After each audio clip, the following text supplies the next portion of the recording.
The Minister of Basic Education, Angie Motshekga, says the building blocks for a better performing education system are in place, and improving performance across the system is a key objective of her department's action plan to 2014.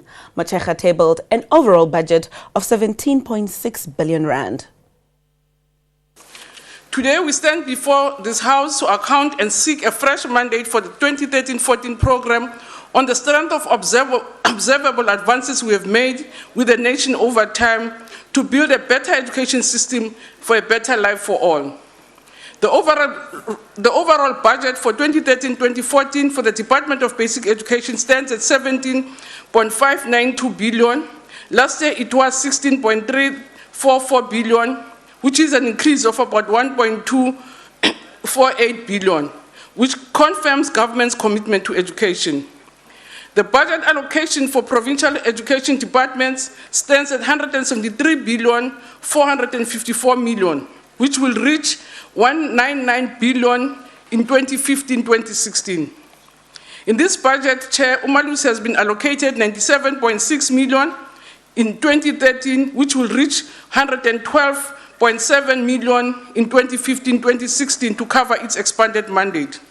The Karigude program, which is one of our most successful programs, receives 549.7 million, and this is a mass literacy campaign which has enabled us to reach 2.9 million adults. To this, we add 59.2 million allocated to the Extended Public Works program. And Karigude Chair has made a contribution to job creation by recruiting and training young volunteers.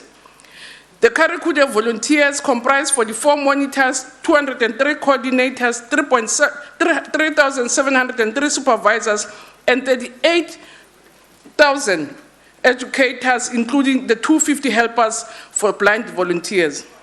In this way, our department has contributed to the government's effort to create jobs. Minister Angie Motshekga says infrastructure development is an area of great concern. She announced that her department is finalizing a comprehensive infrastructure investment plan. Honorable members, this is an area of great concern, which we have also paid serious attention to as a sector. Improved expenditure on infrastructure budgets and the number of completed projects in the last financial year are indicators of progress.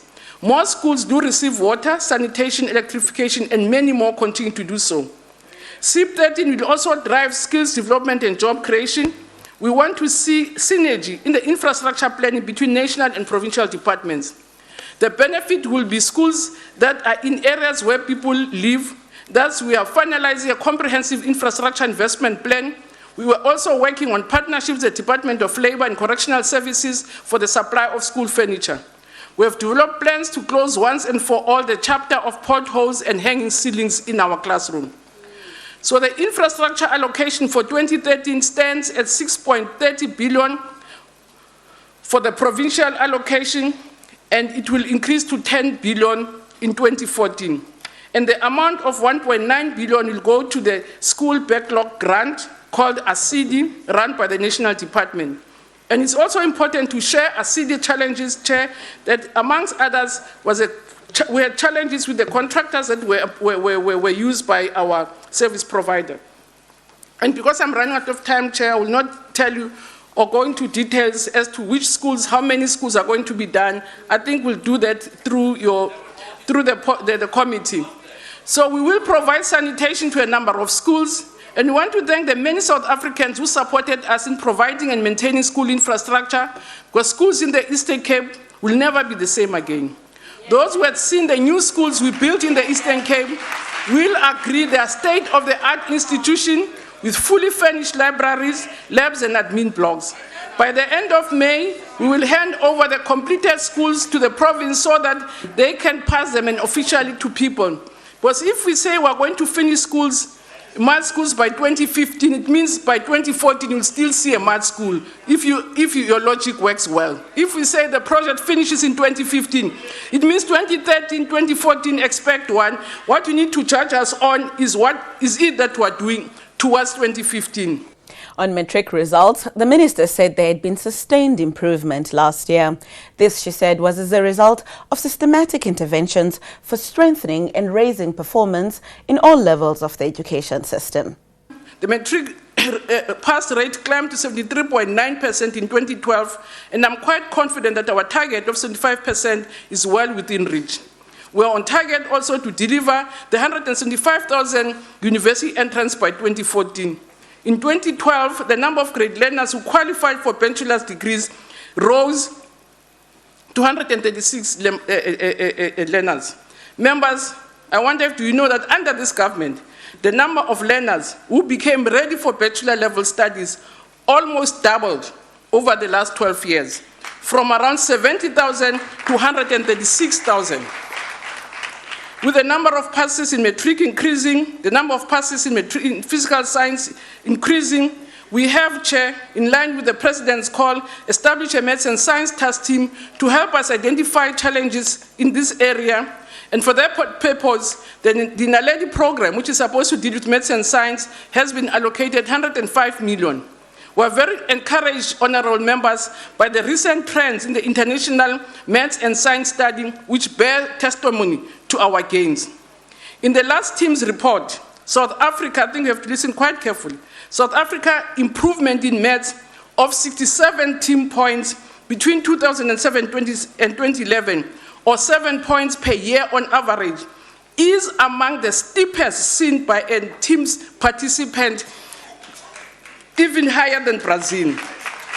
We are leaving nothing to chance. We have completed a detailed diagnostic analysis of the NEC results in terms of key subjects. And this has identified key subject deficiencies, which will become our target for interventions this year. The Ministerial Committee on National Senior Certificates will inter alia investigate standards and promotion requirements of the NSC, including the matter of matric results publication, a matter raised passionately by COSAS. DA spokesperson on basic education Annette Lovemore called for massive change in improving the quality of education. She challenged the Minister of Basic Education to publicly commit to realistic targets to change the education outcomes to produce capable and courageous adults. Despite a budget of 17.6 billion rand and a slew of policies, your education system does not work. If you believe it does, I am afraid you are in denial. Admit failure.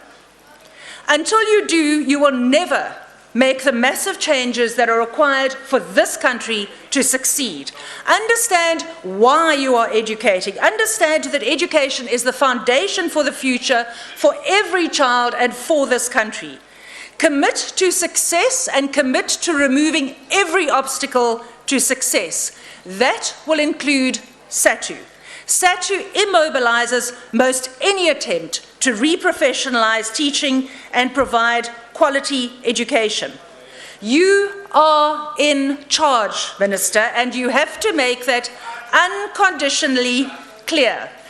Massive change cannot happen overnight, but it cannot happen incrementally either, and it will never happen if we accept plans such as that presented this year by your department. I challenge you, Minister, to surround yourself with expertise and publicly commit to realistic but challenging targets to change our education outcomes to produce capable and courageous adults. I challenge you to gazette your commitments. You have mentioned your plan. We do not believe it to be bold enough. Be bold. Call your policy South Africa's plan for successful education. Minister, you cannot continue to fail our children and directly to fail our nation.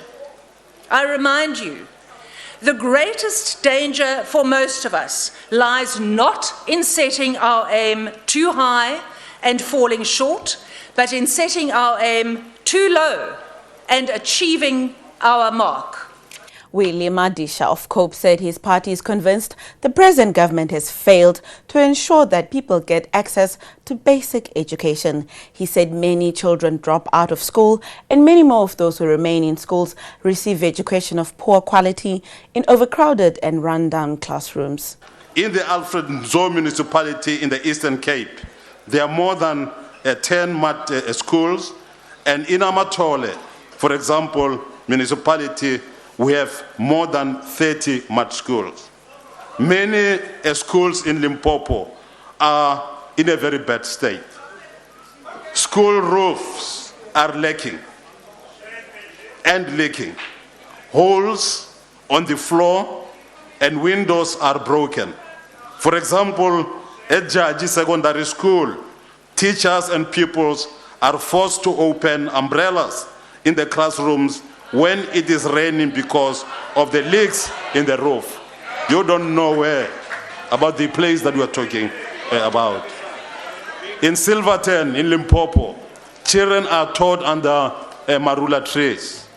When the Treasury announced in his or their budget speech that 430 billion has been allocated to social infrastructure, including schools, we were hoping that they would inform Parliament about the 7.2 million rand taken away from the school infrastructure program to replace mud schools and to catch up backlogs in school infrastructure. This is because of slow spending by both the department and the DBSA, which was asked to implement the program. This means that the gap in infrastructure needs will continue to grow. Many more schools will still lack access to safe drinking water, to basic sanitation, and without electricity. Many children for many years to come will continue learning under the trees and in an environment that is not suitable for learning and teaching.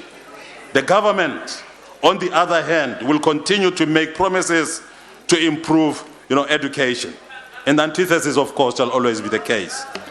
Well, we'll have to leave it there. That's all we have time for today. Join us again tomorrow morning for more news and views from Parliament. Until then, goodbye.